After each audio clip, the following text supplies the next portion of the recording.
you to read it. I actually like the Dr. Seuss one. Let's read it, why not?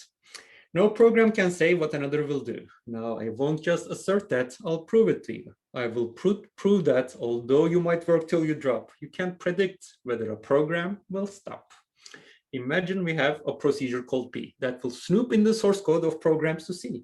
There aren't infinite loops that go around and around, and P prints the word fine if no looping is found.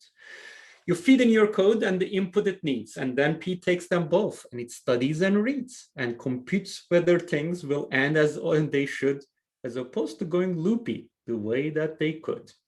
Well, the truth is that P cannot possibly be, because if you wrote it and gave it to me, I could use it to set up a logical bind that would shatter your reason and scramble your mind. Here's the trick I would use, and it's simple to do. I define a procedure, will name the thing Q. That would take any program and call P, of course, to tell if it looped by reading the source. And if so, Q would simply print loop and then stop. If no, Q would go right back to the top and start off again, looping endlessly back till the universe dies and is frozen and black. And this program called Q wouldn't stay on the shelf. I would run it and fiendishly feed it itself. What behavior results when I do this with Q? When it reads its own source, just what will it do? If P warns of loops, Q will print loop and quit if P is supposed to speak truly of it.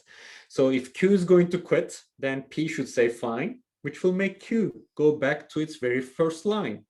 No matter what P would have done, Q will scoop it. Q uses P's output to make P look stupid. If P gets things right, then it lies in its tooth. And if it speaks falsely, it's telling the truth.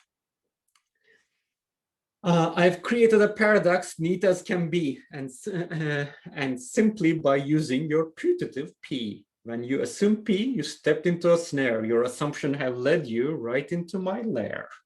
So how do we escape from this logical mess? I don't have to tell you, I'm sure you can guess. By reductio, there cannot possibly be a procedure that acts like a mythical P. You can never discover mechanical means for predicting the acts of computing machines. It's something that cannot be done, so we users must find our own bugs. Our computers are losers.